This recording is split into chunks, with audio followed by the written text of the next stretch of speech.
Is this happening to you? You can't harvest any resources?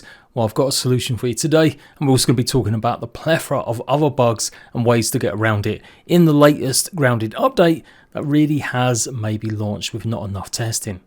And even more bad news, the fix for it won't be out until next week, confirmed in Discord by some of the devs.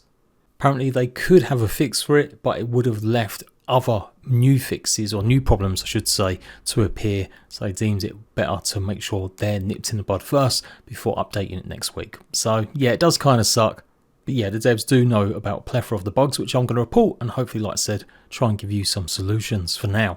Effectively, your customization needs to be default off. So for your axe as well as your power glove, you need to make sure that is set off. So there's two ways to do that. In game, there's a point where you can go and customize this. So if you've already customized it, just go back to it and uncustomize it. Uncustomize both, and it should now allow you to go ahead and gather resources properly. If you haven't got to that part of the story yet, or you haven't discovered that, then the other way is to start a single player world, if that's what you're playing on, in a multiplayer world. Change characters temporarily, and then load up back into your single player world once you've obviously saved the game, and it should reset the customization. Not ideal, but that's where we're at the moment. The Unreal Engine upgrade has really caused some issues, so it's not necessarily all Obsidian's fault, but the one time that you might want to have tested stuff on PTB, since it's such a big major change, they decided not to, which is just quite frankly stupid and weird. And I've got a feeling they knew that these issues would pop up, since they were keen to point out in their dev blog as well as their dev stream that all future updates will have PTBs. If your game keeps crashing whenever you go to use the Peeper, well, simple answer is don't use it. But it does seem to be more tied to tracking items. Advice from devs is make sure you haven't got more than 2 items you're tracking, but I would say just try not use it at all.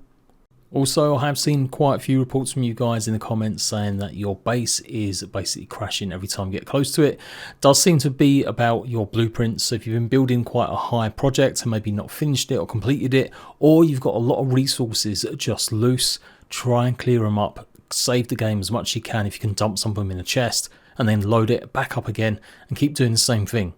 If you've got an extraordinarily large base and it does keep crashing as you get close to it, set all your graphical options to like the bare minimum to see if that can help improve it as you load in, and then maybe you can reduce any of the blueprints you still have outstanding, or like I said, make sure you tidy up any loose pieces of gear inside chests. Save your game frequently and then keep increasing the graphics so it's better. And I know Xbox, you haven't really got that many options, and it does seem to affect you more, especially the Peeper one that a lot of people have been complaining about. But with the Unreal Engine upgrades, it was really geared towards a lot of PC players on lower end engines being able to play the game with upscaling and stuff. I nabbed this picture from someone called Jiro in Discord, highlighting the terrain issues that a lot of you guys are experiencing. It's either kind of weird little chasms like this, or the ground is actually rising up in a pyramid shape, stopping you. There's also, it seems to be a lot of hitching, especially in multiplayer, where you get stuck on grass or every tiny little bump. Again, the devs know about this one too. What's happened is that with the Unreal Engine upgrade, they have effectively moved things around slightly. So the game does think certain things are pressed up against each other or not, and it's creating these visual or sometimes things that are stuck. But for most cases where you've got like invisible walls, if you built up high in trees, it's actually because the tree position has moved slightly, but the graphics haven't actually matched up to the programming data. Also, that weird little black glitch showing your silhouette as if it's like zooming in when you're chopping grass. Well, the answer for that is to play in first person mode if you don't like it that much. Devs also know about the super long jump glitch that you have running across any kind of building pieces. And I did include some of this info that I'm going over in my recap video of the whole update, but it was maybe towards the end, so some of you guys might have missed it. And hopefully I've come across some solutions now as well. But yeah, so that's not such a bad one, being able to jump far and high. There's also been some instances of cockroaches appearing on people's bases, where it turns out actually if they spawn nearby, they do seem to have just been relocating, especially the nymph ones up in unusual areas. So yeah, if you don't like the sound of them scuttling, you may want to just take care of them. And I'm sure it's down to, again, the mapping not being right with the coding versus graphics for the Unreal Engine upgrades.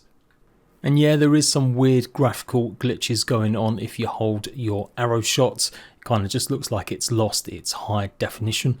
This kind of stuff I can live with. In fact, a lot of this stuff I can live with. As always, the one thing for me, no matter even if it's early access, is being able to play your game. So with it crashing quite frequently for some players, especially on console, fingers crossed this fix for it won't be like the middle or end of next week. It will be straight away as early as it can be on Monday or Tuesday. Of course, when it does drop, I will let you guys know. But yeah, it does happen. Like I said, I still think it is a bit silly that they didn't actually test this more thoroughly, given it's such a major version upgrade. All in all, kind of just a bit of a damp end to the year for Grounded and Obsidian, to be honest. They've just recently announced the delay of their avowed 1.0, or 1.0 I should say, New Game Plus mode, as well as photo mode, till next year, till their anniversary in February. Like, a year to add photo mode is crazy. Especially when it was kind of a one and done game. Although it had lots of different endings, they weren't like that amazingly something that you want to work for. And although you can replay the game to try different classes and stuff, I was kind of tempted to play it in New Game Plus, but yeah, not now that it's going to be out in February with so many other new games coming out.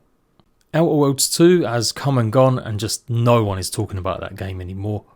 I quite liked it, I quite liked Avowed, I can't lie. And with Grounded 2 feeling a bit like they're not communicating enough, although they have said they're going to rectify that and show a little bit more of development, guessing next year. I don't know, it still feels just like it's a bit of a damp end. But it goes to show, if the winter update had maybe launched before Christmas, then we could have all been really complaining about this kind of stuff if all the new stuff was broken on top of what we've got with this. So in hindsight, I guess it is maybe the best thing that's happened. And just a little FYI, because people keep saying, well, they never said it was going to happen before Christmas. December does begin on 2 different dates. If you're looking at the meteorological way, it actually begins at the beginning of December. If you're looking at the kind of astronomical way, it begins on December the 22nd. But I still maintain they were trying to maybe get this update before Christmas, but they just couldn't make it, or they decided now was to take the bandage off, upgrade to engine up 5.6 and pray it doesn't break the game any more than it has. And I never want a dog out just for the fun of it. There are some positives, as I said, with the upgrade for this engine. They shouldn't really be upgrading to any more versions now for a while, and I'm talking like probably like a year, maybe not until 1.0 or close to it. The current version of Unreal Engine is on like 5.8, I do believe, and they're already looking at bringing out Unreal 6 in 2026, I do believe.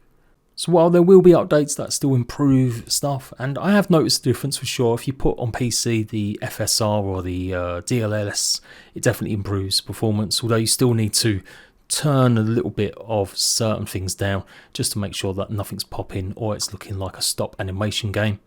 But yeah, fingers crossed they're going to carry on iterating, but don't worry, it shouldn't be as impactful now that we've got PTBs coming in to test more of the new features with every update.